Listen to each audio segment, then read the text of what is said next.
नमस्कार दोस्तों। आज है द हिंदू में क्या और क्यों पढ़ें, इसको लेके हम फिर से हाजिर हैं। आज जो पहली न्यूज है वो है domestic demand to help offset dent in export from global slowdown, है ना।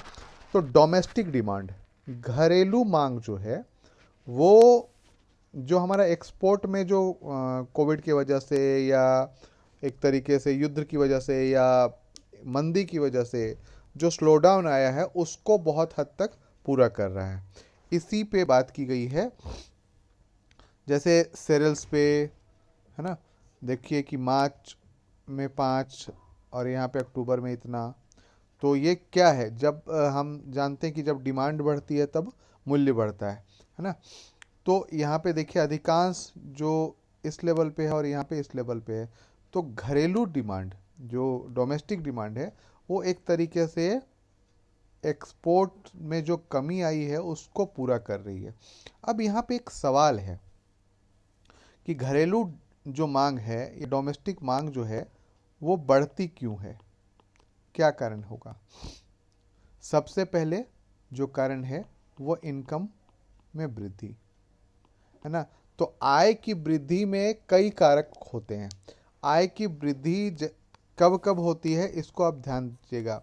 जब गवर्नमेंट के साथ सब्सिडी मिलती है, जैसे मान लीजिए किसी चीज़ के लिए हमें कुछ खरीदना था, उसमें सब्सिडी मिल गई तो वो पैसा बचा। दूसरा, फ्री राशन, है ना, फ्री राशन मिल रहा है तो उसमें जो पैसा बचा वो पैसा बचा। सुविधाएं हेल्थ के लिए अधिक मिल रही हैं तो हेल्थ से जो पैसा बचा उससे मतलब हमारे पास इनकम या जो पैसा है वो बढ़ा। इस तरीके से कई कल्याणकारी योजनाएं चली जिनके कारण से हमारे हाथों में पैसा आया। साथ ही साथ कई ऐसे डिमांड भी बढ़े जिनके कारण भी पैसा आया, है ना। जैसे आपने देखा होगा कि आईटी सेक्टर में हम बहुत अच्छा काम कर रहे हैं या अन्य चीज़ों में हम बहुत अच्छा काम कर रहे हैं, तो क्या होता है उसमें डोमेस्टिक डिमांड बढ़ जाती है। डोमेस्टिक डिमांड क्यों बढ़ जाती है? क्योंकि पैसा हमारे पास आता है। इसके साथ साथ एक चीज़ और भी है, जैसे ब्याज दरों में कमी कर दी जाती है तो भी बाजार में पैसा आ जाता है, तो डोमेस्टिक डिमांड बढ़ जाती है। तो उसने क्या किया कि एक्सपोर्ट हम जो कर रहे थे उसमें जो कमी आ रही थी उसको ये थोड़ा सा डेंट को वो हेल्प किया, मतलब उसको बराबरी करने में या एक तरीके से उसको भरने में, है ना। तो ये चीज़ें ध्यान रखिए। अब आप एक उदाहरण देता हूं। कॉमन प्रोस्पेरिटी का नाम सुना आपने? कॉमन प्रोस्पेरिटी, शी जिनपिंग ने कॉमन प्रोस्पेरिटी या सामान्य समृद्धि या सार्वजनिक समृद्धि की एक कॉन्सेप्ट दिया है जिसमें आम आदमी को, है ना, देखिए क्या है कि एक थोड़ा सा लंबा वो है थ्योरी, तो मैं इसे एक अलग तरीके से बता दूंगा या किसी एक वीडियो बना के बता दूंगा।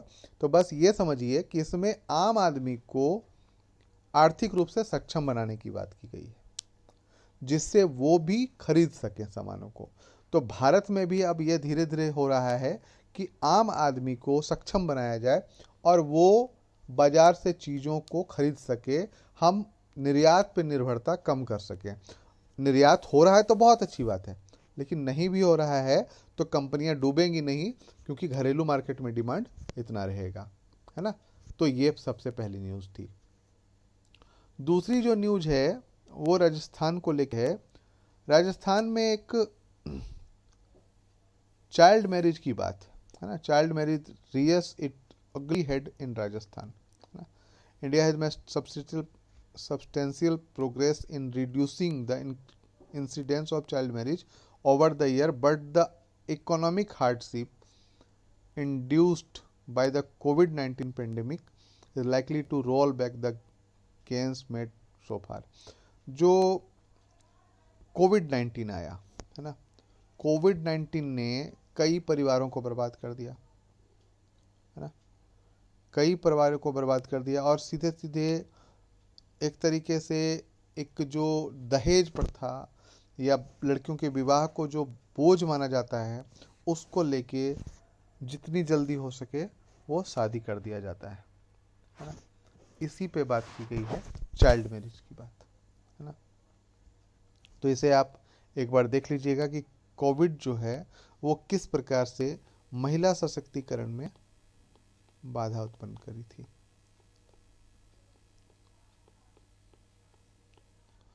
महिला सशक्तिकरण में बाधा उत्पन्न कर रही थी, या महिलाओं के अधिकारों का हनन कर रही थी।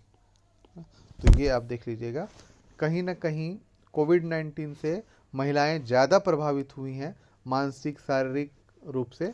तो ये आप एक बार देख लेंगे इसमें, ठीक है। इसके बाद जो है पेज नंबर 8 में है ये word of advice on OTT and the draft telecom bill, है ना।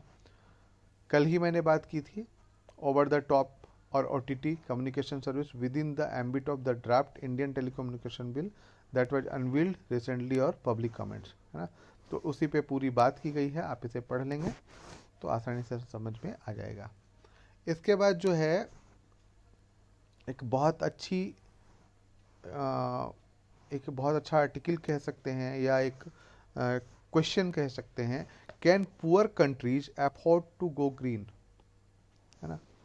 अभी जैसे COP27 की मीटिंग हुई, है ना, और हमने कहा कि पूरे विश्व को ग्रीन जाना चाहिए, या रिन्यूएबल एनर्जी का प्रयोग करना चाहिए, या कार्बन उत्सर्जन कम करना चाहिए।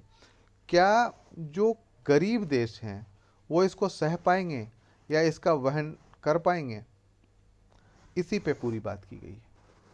क्योंकि आप समझिए, जैसे आप एक उदाहरण लीजिए कि डॉक्टर के पास हम गए, है ना, डॉक्टर के पास हम गए, हम बीमार हुए, डॉक्टर के पास गए,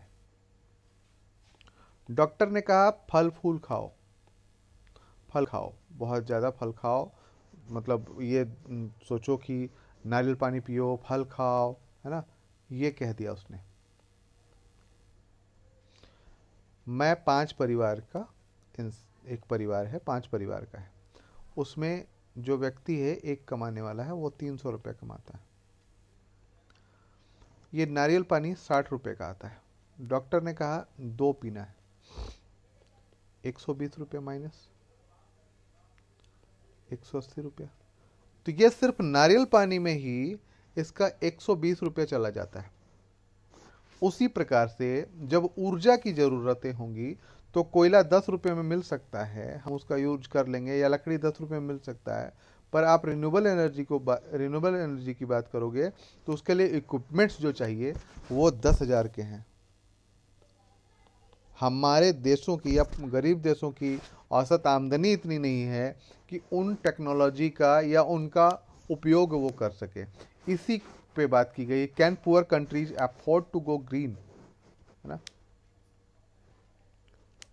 ठीक है। तो इसी पे बात की गई है, आप इसे देख लेंगे, है ना। इसके बाद जो है अगली न्यूज वो है riots at China's iPhone assembly plant, है ना। चीन के आईफोन असेंबली प्लांट में एक दंगा हो गया, दंगा भड़क गया है। दंगा इसलिए भड़क गया है कि उस फैक्ट्री में लोगों को बंधक एक तरीके से बना लिया गया था। क्यों बना लिया गया था? तो कोविड-19 के कारण, है ना। कोविड-19 के कारण एक तरीके से बंधक बना लिया गया था। चूंकि क्या है कि चीन की न्यूज़ बाहर नहीं आ पाती है, इसलिए नहीं हमें नहीं समझ में आता। नहीं तो चीन में भी बहुत सारी ऐसी चीज़ें हैं जिनको सेंसर कर दिया जाता है या जो न्यूज़ बाहर नहीं जाती है। अब यहाँ पे ये एक मामला है कि कोविड-19 के कारण यदि इस फॉक्सकॉन फैक्ट्री में बैन कर दिया जाए या वहाँ पे काम नहीं करें, तो क्या जो सप्लाई है आईफोन की वो बनी रह पाएगी? क्योंकि विश्व की सबसे बड़ी कंपनी जो असेंबल करती है या जो इसको आईफोन को असेंबल करती है वो यही है, और उसी फैक्ट्री में ये मामला हुआ है। तो इसी पे बात की गई है, क्या भारत में भी यदि हम मान लीजिए कि ये इस तरीके की बातें करते हैं तो वहाँ पे लेबर लॉज तो बहुत ही ढीले हैं, लेकिन यहाँ पे ह्यूमन राइट्स की बात भी हो जाती है ना। ह्यूमन राइट्स की बात भी हो जाती है कि कुछ लोगों के कारण पूरे के पूरे लोगों को कोविड-19 का बंदी बना दिया गया, एक तरीके से वहाँ से एक तरीके से कैद कर लिया गया था। इसी के कारण ये जो मतलब राइट हुए हैं वो हुआ है। ठीक है, तो इसे आप देख लीजिएगा। भारत में जो श्रम कानून आए हैं वो क्या कहते हैं, या श्रम कानूनों का समरी कर लीजिएगा। ठीक है, इसके बाद Russia nuclear ice breaker and militarisation of the Arctic, है ना। रसिया का एक जो आइस ब्रेकर है, बर्फ तोड़ने वाला कह सकते हैं, या एक तरीके से जहाज है, और न्यूक्लियर आइस ब्रेकर है लेकिन, है ना। और मिलिटराइजेशन ऑफ आर्कटिक, आप जानते हैं कि आर्कटिक जो है एक तरीके से वो एक शांत जगह है ना। और पूरे विश्व को वहाँ पे रिसर्च करने की मतलब अनुमति तो है, पर कोई ऐसा नहीं कर सकता कि एक तरीके से वो क्या बोलते हैं उसको, जंग का मैदान बना दे, है ना। तो इसी पे बात की गई है कि क्या कारण, मतलब क्यों ऐसा कर रहा है रसिया, और रसिया जो आइस ब्रेकर है वो इसका क्या प्रभाव पड़ेगा। जैसे मान लीजिए आर्कटिक जो क्षेत्र है, ग्रीनलैंड के ऊपर वाला भाग, यदि वहाँ पे आइस ब्रेकर भेज दिया, अब वहाँ पे अमेरिका भी भेज रहा है, कनाडा भी भेज रहा है, इस तरीके से यदि सब भेजने लगे तो एक तरीके से वो युद्ध का मैदान बन जाएगा, या शीत युद्ध का मैदान बन जाएगा, है ना। सभी अपने अपनी ताकत दिखाना शुरू कर देंगे। तो इसी पे बात की गई है, आप इसे एक बार देख लेंगे। इसके बाद है पेज नंबर 13 पर।